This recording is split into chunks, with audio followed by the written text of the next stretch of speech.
Hey,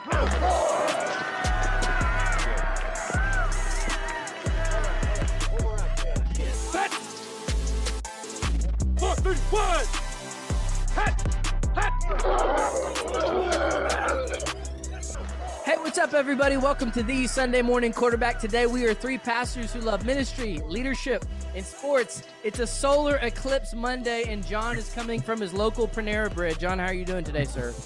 I'm doing good. It's good to be back in the shade. Nice. Dad, did it get dark there in Nashville during the solar eclipse? Did you even know what was going on? No, not yet. I got a lot of clouds, cold.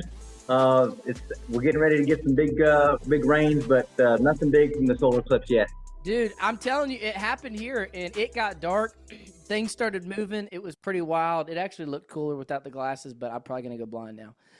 But anyway, so we're here on a April 8th solar eclipse Monday, and it's time to talk about a little bit of college basketball. So let's jump in, fellas. Yesterday was the women's national championship as Caitlin Clark finished one of the greatest seasons of all time, taking the loss to South Carolina. So let's start off with the women's game. Dad, what was your thoughts on Caitlin Clark's run and the tournament and all these conversations of, is she the GOAT? Did she have to win the championship to be considered the GOAT? What are your thoughts? Well, I thought she did a great job. I thought Iowa did a great job. I thought they went as far as they could go. South Carolina, they're just a juggernaut. They're just good. They're good everywhere. They could shoot the threes. They're big inside. And so I thought Caitlin Clark did all that she can do. One of the questions I think is interesting is they're asking about this phenomenon, Caitlin Clark. And what I was listening to today is they said nobody can really put their finger on why the phenomenon. And, to be honest with you, I think the answer is real simple. Last year she started her game like Stephen Curry. Mm-hmm. She's just like Steph. I mean, I think that's what brought the eyes, is that she shot so far back from the 3-point line. And last year it was about people hearing her and hearing about her. This year, because last year was such a big year for her, this year she had another shot. And then people went from hearing about her to wanting to watch her.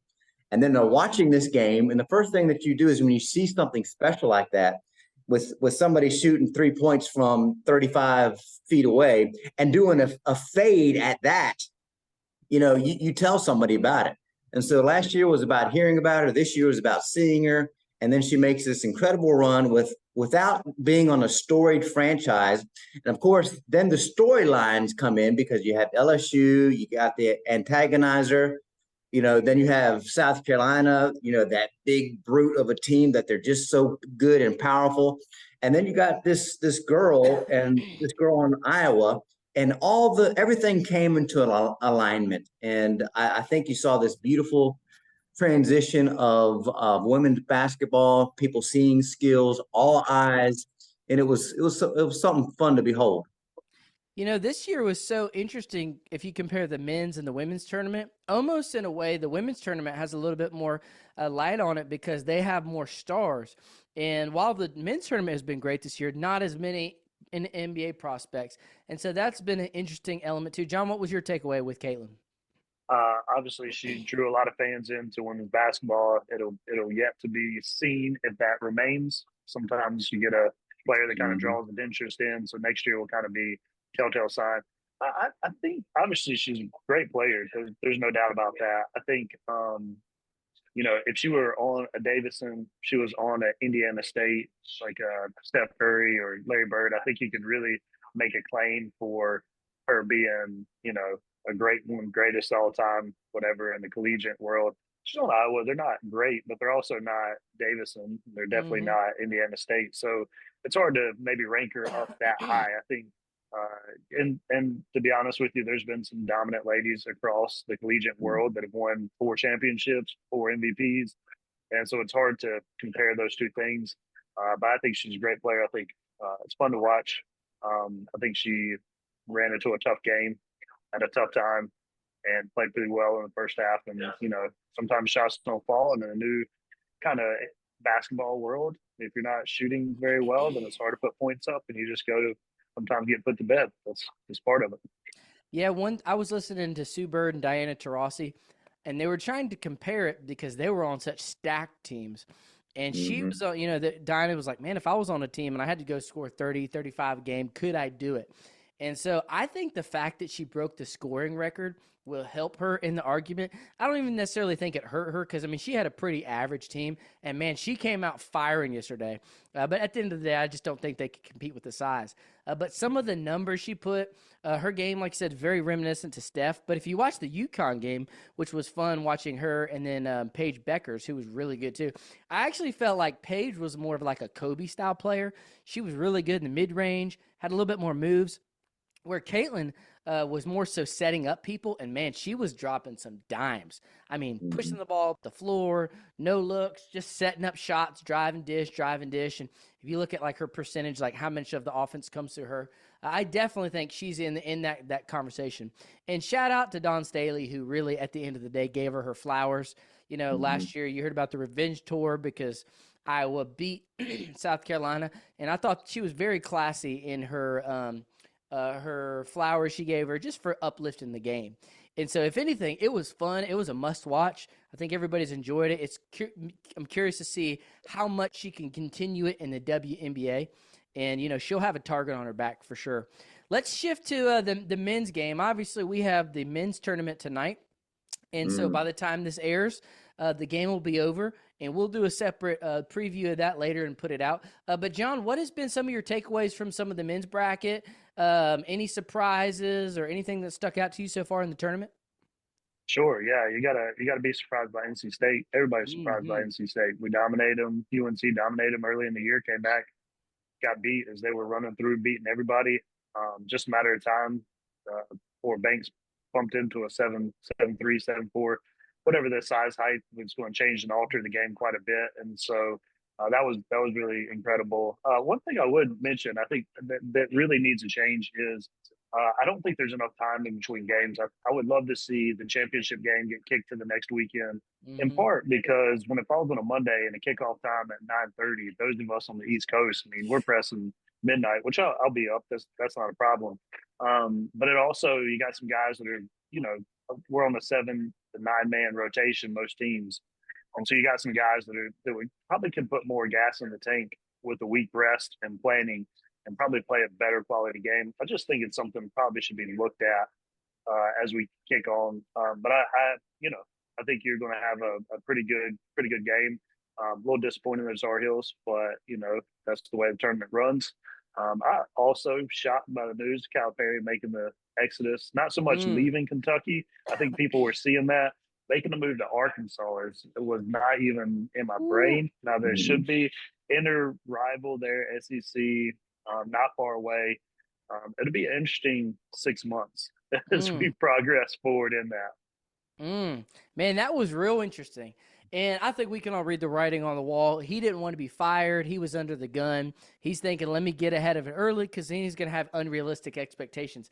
But Arkansas, I wonder if that's him trying to lower the expectations. Maybe he wants to move away from some of these power brands. I figured he'd try to go out to California or, one of these glamour programs that you can, make some progress and be an easy turnaround. So, yeah, that was definitely a shocker. Now the talk is who is Kentucky going to go after? Which cool little fun fact here. A lot of people were saying Nate Oates, who shout out is the brother of my high school football coach in High Point, North Carolina. And anyway, Nate Oates, man, going from Buffalo, where he made his name in the tournament, now to having some success at Alabama. And, I actually think it was good, too, for even though none of the Blue Bloods made it through, the fact that Duke, Carolina, and all these teams have their predecessor coaches and are still breaking through. It's one thing to lose in the Sweet 16, but to get to the Elite Eight or to have a good team, Carolina's in good hands. John Shire had a pretty good year. Duke seems to be in good hands. We'll see where Kentucky lands. The SEC is coming up. And they're pretty good now. I'm curious to see, though, if Cal can really turn it around at Arkansas or if he'll be more of a Bruce Pearl at Auburn, and they'll have good teams every few years, but no real contender. So, I think that's maybe who the predecessor could be at Kentucky. I think Bruce Pearl is just. oh yeah, I think Auburn's obviously been a good team, but I think the ability to reload talent through Kentucky and Bruce Pearl kind of being the coach that he is, I think it'd be a good pairing if they have the opportunity. Then you got another move there in the SEC, could create a lot of chaos and a lot of rivalries. Should be good for basketball, but and Alabama's playing pretty well, and so if I were an Auburn coach, might be a good time to exit the interstate rival there and make a move. But just my thoughts on it. And too, it's fascinating. It seems that the college game is almost passed up Calipari, and you're going to see that in college football. The coaches that want to adapt and learn the new way, very similar to pastors that retired out of COVID, and they're like, hey, this whole social media streaming, it ain't me. And so we're going to see, can Cal adapt? Because I feel like he just rested on his laurels. He was the car salesman, and he just couldn't shift out of this one-and-done thing. So, Dad, what were your thoughts on Cal and the tournament? Well, I think it's going to be interesting to see what happens with Connecticut. You mentioned the Blue Bloods. There's some talks now that should you allow Connecticut to be one of the Blue Bloods? Because if you look at the last 15, 20 years, they've won more championships than anybody with 3 different coaches. And then if you add Connecticut women on that, I mean, you're talking Blue Bloods in regards to all of basketball. I also think it's interesting that will there be a shift in play? The last 12 to 15 years, really, with Steph Curry, it's got into the 3 ball. Well, it seems like Connecticut could be shifting the landscaping a little bit in regards to how they play. They play traditional ball. They've got some big men. They've got the one of the top big men out there. They also shoot some threes. But, they're all around good teams. So same way with South Carolina. And so, you see even in the NBA, there's some big men that are becoming, MVPs every year. So is it the time for there to be another shift in how basketball is played? Because it happens about every 20 years.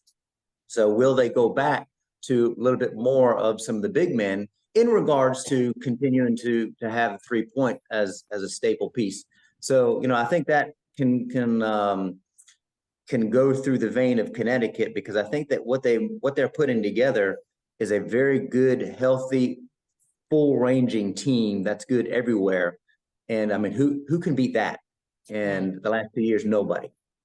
Yeah, and I hadn't thought about that. If you take a step back and look at the top 5 programs in the modern era, I mean, Connecticut, if you're saying both men and women are the top, and they're right there with Duke, Carolina, Kentucky, they passed them. Kansas. They passed them the last 20 years. Yeah. With 3 different coaches. Yeah. And it's a fascinating thing. So it's all in all, it's been a really good basketball season. Hey, and one more thing, Joseph, in regards to that. And this guy may be the best of them all. And this guy may be the beginnings of a new legend in college basketball. Yeah. It'll be interesting to see how long those coaches, if they can get in there and last as long. College coaching used to be pretty safe, but now in this new NIL era, I think both college and pro, it's just year to year. And so it's a lot of inconsistency. And so it'll be interesting if some of those power brands can kind of stick through. I thought it was interesting. Chip Kelly left UCLA for that kind of same reason, just couldn't get any traction. So, hey, let's shift to pro football real quick. One last sports topic. Dad, what was your thoughts on Stephon Diggs getting traded out of Buffalo to the Houston Texans? Have the Bills' window for a Super Bowl closed? And what were your thoughts on the whole thing? No, I don't think it's closed. I think it's pivoted. Now, do I think that they're going to make a run this year? No. But I don't think they're rebuilding. I actually have a good friend that's a Bills fan, and he was applauding the move to move Stephon. There's a window. They hit that window. They threw everything against the wall, and they got real close, but they weren't able to make it through. And so now it's time to clean the house. They got some older players that they're moving on from, and Stephon's one of them. And so I think it's they also discovered that they're a pretty daggone good running team. And so if you have a good running team, you can protect your quarterback and put him in good positions to play action pass. So I think they're going to just pivot, rethink how they're going to do some things. I think they'll still have a good year. And then next year, I think they'll go all the way again. They got a good coach. They got a good quarterback. And then Houston, I like what they're doing. They got I mean, they got a great quarterback. They're not paying him anything, so they're cashing in their chips. And so that kind of seems to be the new way, one of the ways to try to make it to the Super Bowl. And so I applaud them. I think they're going to go far. I think we're going to see. We know that their quarterback is skilled. We're going to see how skilled he is under immense pressure going against the top talent. Once you get to the second, third round of the playoffs. I think the question is, too, can Buffalo draft a replacement receiver? Can they spread out some of those touches that Diggs accounted for? And we're going to see. Spotlight's going to be on Josh Allen. Does he regress losing that number one? Or who knows, he may progress not feeling that pressure now to get Diggs the ball. And, John, I'm just going to tell you before we get into football season, it's going to be the year of transparency, and I have no problem saying Houston is the best team in Texas today. Well, hey, nobody asked my opinion, so let me just drop it in here. Anybody that sends players to the same state as the horrid Dallas Cowboys is a good time, man. We're thankful for it. Ship all of them. Let's load up the Texans and Philadelphia and Washington and the Giants. Let's just send all the good players there. No, I think the conversation is not so much Diggs. I think he'll do well where he's at. But I think the issue in the conversation is Josh Allen. Does he actually begin to mature into the game manager that I think he needs to be to win the football game? Meaning, we all know he can run, he can throw, he can make those plays that need to crunch time. A little too much still, I think, Brett Favre-esque play out of him. And I think he needs to begin to pick up what the defense is giving him and understand when he needs to drop it off and not force a play here or there. He's not losing games, but I think you're going to see this progression that say, okay, I know you can do all these things, but are you going to be able to manage the game well and effectively and spread the ball around in such a way that you're going to put your team in the best position to win? Or are you still just going to be the gunslinger and, put some highlight plays up, but also be a great risk of losing the game for your team? So I think it's a good year to kind of take that burden off, draft a young guy, be the veteran in the locker room, and be able to kind of mentor these guys up to lead and play with you. And so it'll be a good year to watch that happen. I hope they do well. I'd love to see them win one, surely, but it's a tough time to win the Super Bowl with Kansas City still roaring strong. See, I think this is going to make him lean into his gunslinger even more because he's going to feel like he's going to create. And I just I think he's Brett Favre in that regard. He's got greatness in him, but the picks, I think they'll always be a part of his game. I mean, he's been in the league 7-8 years now. Unless he has like a offensive coordinator like Dayball, unless he had a guy that's just holding his thumb on him, I just think that's who he is. Hey, if you remember, they got a new offensive coordinator, and that's when he shifted everything, and they started running the ball. And unfortunately, we were one of the teams that they realized that they could run the ball on because they run it down our throats. And after that, they really started winning some games, and he started playing good ball. And if you remember, when they played Kansas City, it was nip and tuck, and they ran the ball well against that tough defense. And the one time that if Diggs would have caught that long ball, he dropped it, they probably would win that game. So I thought that Josh played a heck of a game, and he was not a gunslinger. He stayed with that game plan. So I think they have a good offensive coordinator that's going to lean in on that run and put Josh in good positions. And I do think that Josh is being much smarter and more mature. And I think that's why doing this with Diggs is okay. And so I think, they're not quite going to be there yet, but I think they're going to have still a very successful year. That their coach is a strong defensive mind. So I think their defense is going to be good. If they keep that offensive line going and then put Josh in good positions to be Superman from time to time, they still could be right there at the end of it. Yep. I mean, Diggs did not have a good game. He was not even involved in that game against the Chiefs. Yeah. Except for that one drop. Yep. So it'll be interesting to watch. Well, hey, we're going to shift to our ministry and leadership topic. And coming on the heels of Easter, coming on off a good Easter, I feel like all the pastors and churches I know, people are attending, churches are healthy and thriving. And I was listening to a podcast talking about a lot of churches, most churches that are healthy and growing have anywhere from 50 to 100% higher attendance at Easter. And, there's a variety of different things that churches can do to help new people stay connected.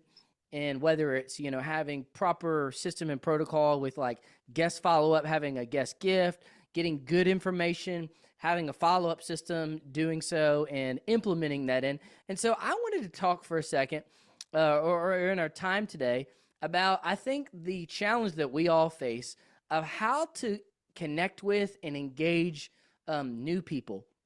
Yesterday, our sermon that we were talking about was just showing the need for community. And at the end of the service, I just kind of gave a little push of, hey, if you're new to our church, like, we want to make it hard for you to just sit in the pew.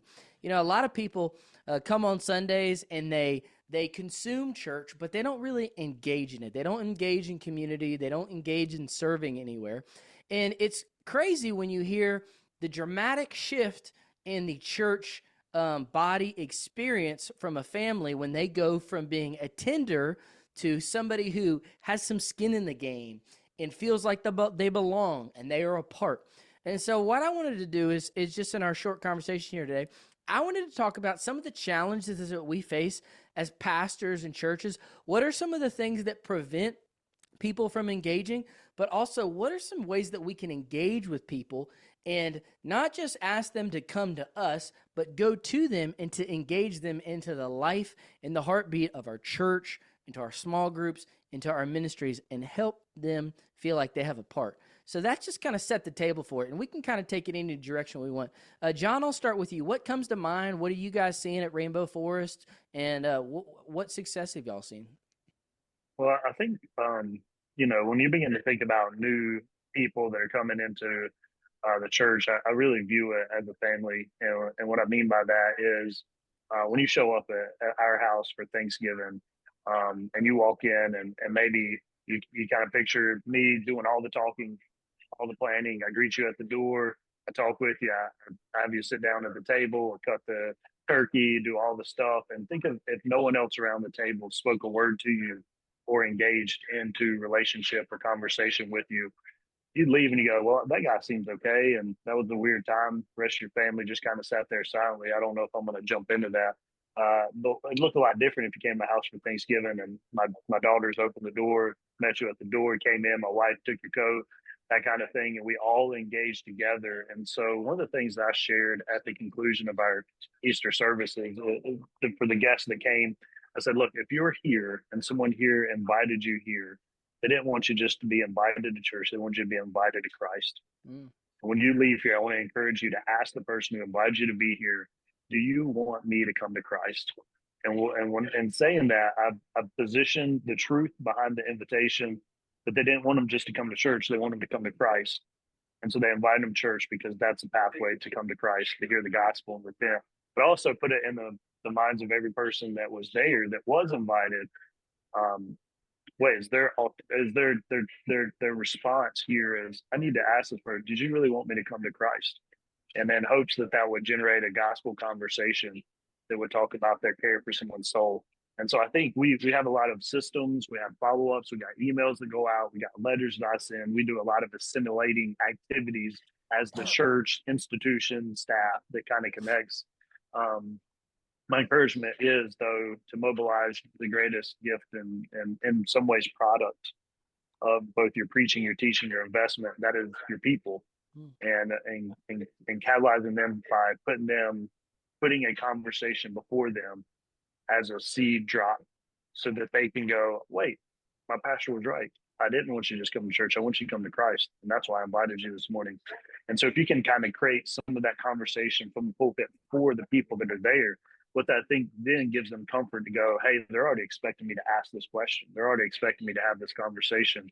And so I really trying to put the onus back on to the church to do the one another's of Scripture and to engage those people, to draw them into community rather than trying to, from a staff position, manipulate the system to better accommodate people going to pathways that you want, which I think is helpful. I just don't think it's ultimate, at least at a church our size. Sure. No, that's good. And I think, in church world, you have the one who, hey, I didn't grow up in church. I'm new here. I've never been to church on Easter. And then you also have the extremes of, hey, we left our church for whatever reason. We're wounded. We're new to the area. That's a common one now. I don't know if you guys have felt it as much, John, but we've had so many new families from the West moving and just trying to engage it. But I appreciate it, and I really agreed with that perspective. Dad, where does your mind take you to? And that's John's context and what he's seeing. How does this question resonate with Charlotte Road and Nashville and the season that you guys are in? Well, I really think that John was right about, what works for us. If you look at, for us, and particularly even for me, in our context of church and our culture for church, the assimilation process is just different for us, and again, if you do it somewhat different, that's fantastic, but we don't do the email follow-ups and do all those, we don't do that stuff. The most that we do is a card. We actually have a card with somebody filling up, hey, we're so thankful that you came. Most of our assimilation is the person to person. Most of the people that come to our church has been an invite.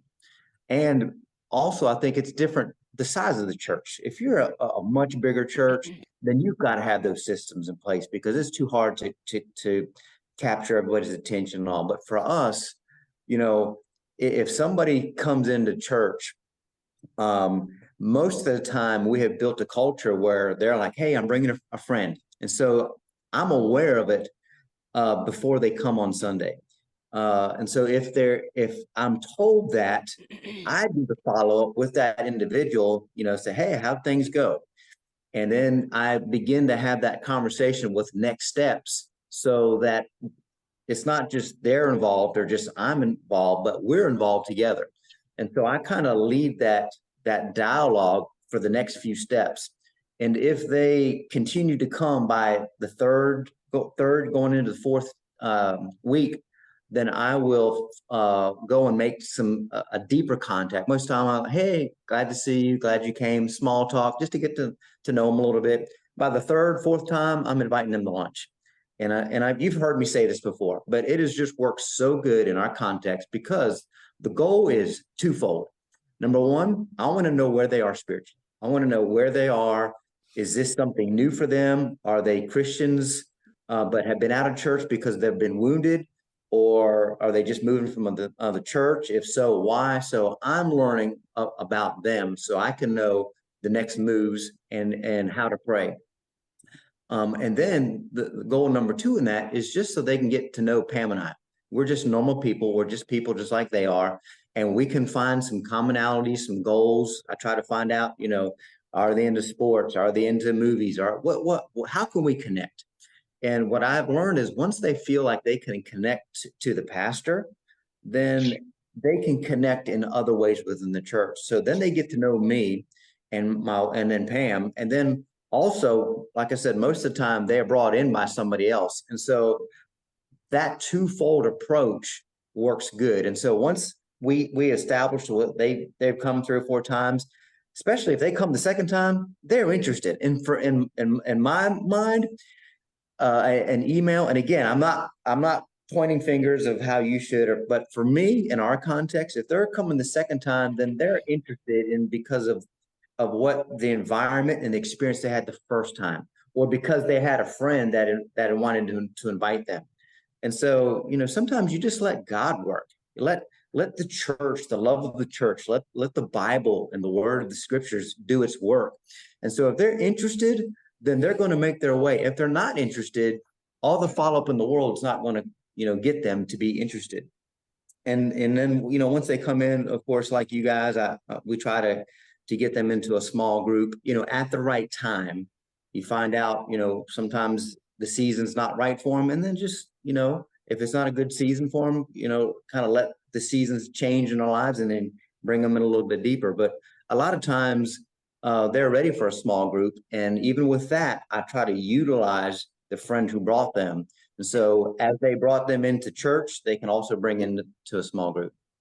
Yeah, and I agree. I don't by any means think like systems and all that or I think if anything, I think for the bigger scale you get, those are Absolutely. preventatives to help people fall through the cracks. because if you got a church where you might have 2 new couples versus a church where you got 8, I definitely don't think they're the meat and potatoes. And to be honest with you, I was even, when I came up with the question, was thinking a little bit further. Like Easter is a way, just because we all have that yearly. But I had a conversation with a fellow about a year ago, and it was a couple that had been coming for a year. And you have the conversations, you see them in the lobby, you know their name, but you've never really engaged much, or they slip out before the service ends and they're there.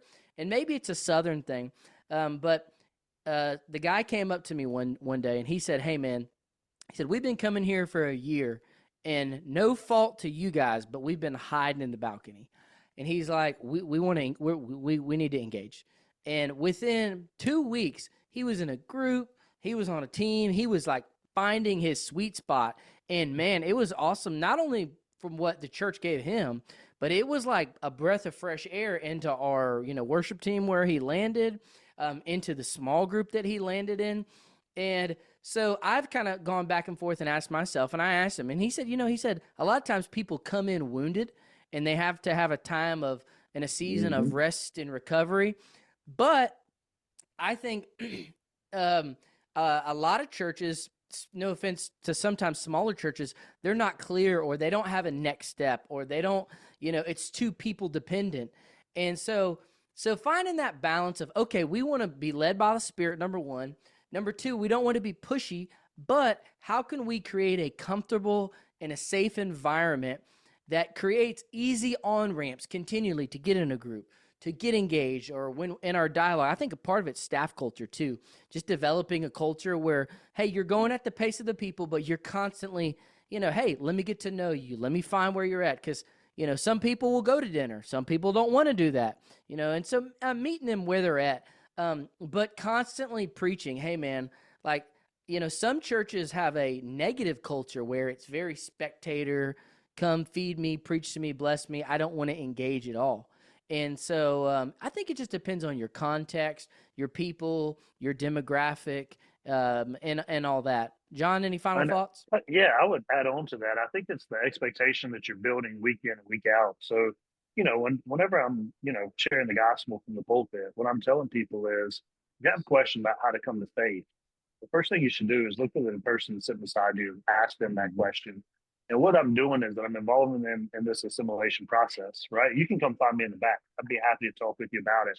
But I don't want you to think, oh, I'm the only person that can talk to you about it. So I think building in that expectation upon the congregation puts them in the pathway of assimilation, that gives them the understanding that, hey, man, somebody might approach me and ask me how they can put their faith in Christ.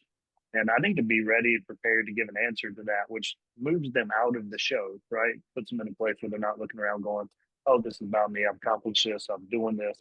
But they're actually going to be responsive to the events of the service, which is the call to action there.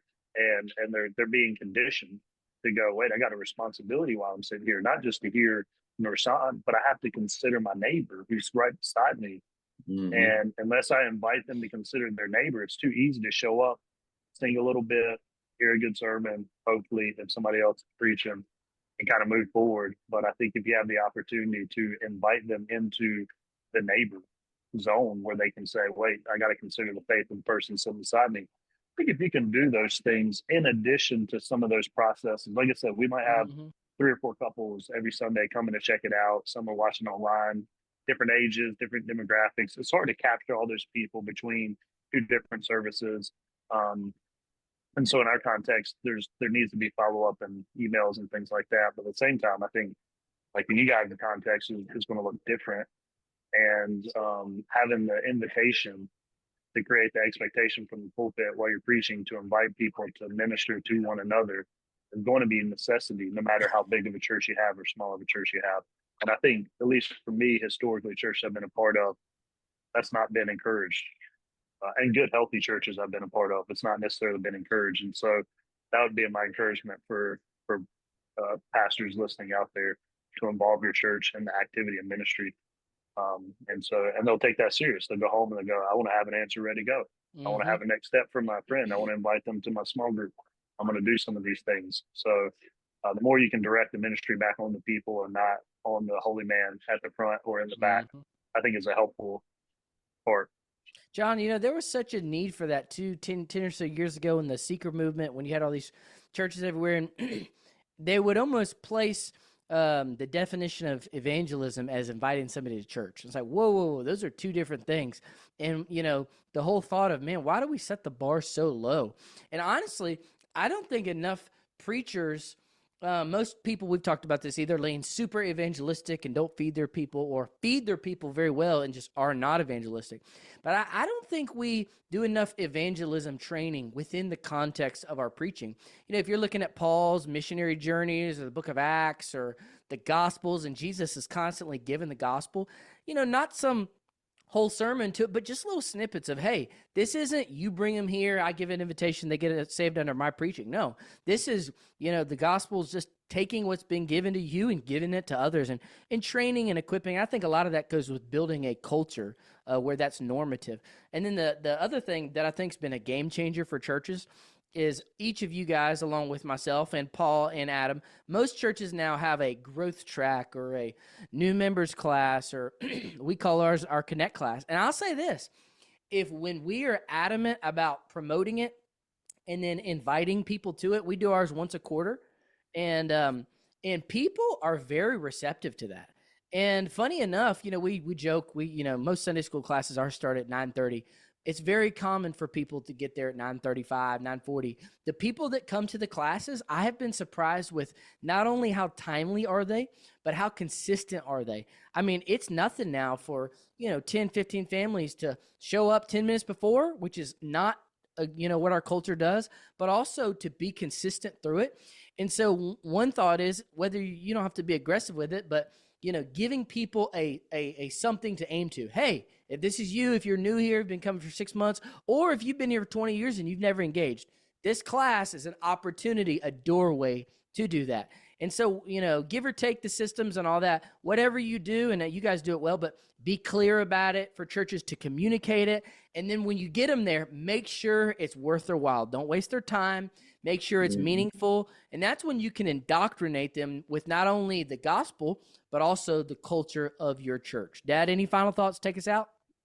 No, I mean, I agree. I think at the end of the day, churches and pastors have to be thinking. If you're thinking about this, if you're thinking about, you know, how to on-ramp families, you're thinking about where they are spiritually. You know, we're engaged with about 4 families right now that they're dipping their toe into Christianity for the first time.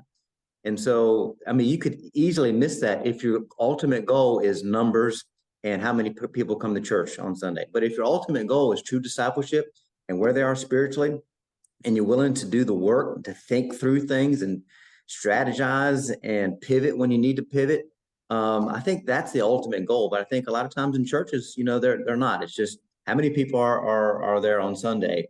And if the numbers are increasing, then you're a healthy church. And that's not always the case. Or Dad, or open the book, brother, preach a good message, and let the chips fall where they may. You got to be intentional. You can be doctrinally sound and have great theological, exegetical sermons, but if you're not intentional and you don't have practices and seek the people out, they're not going to engage.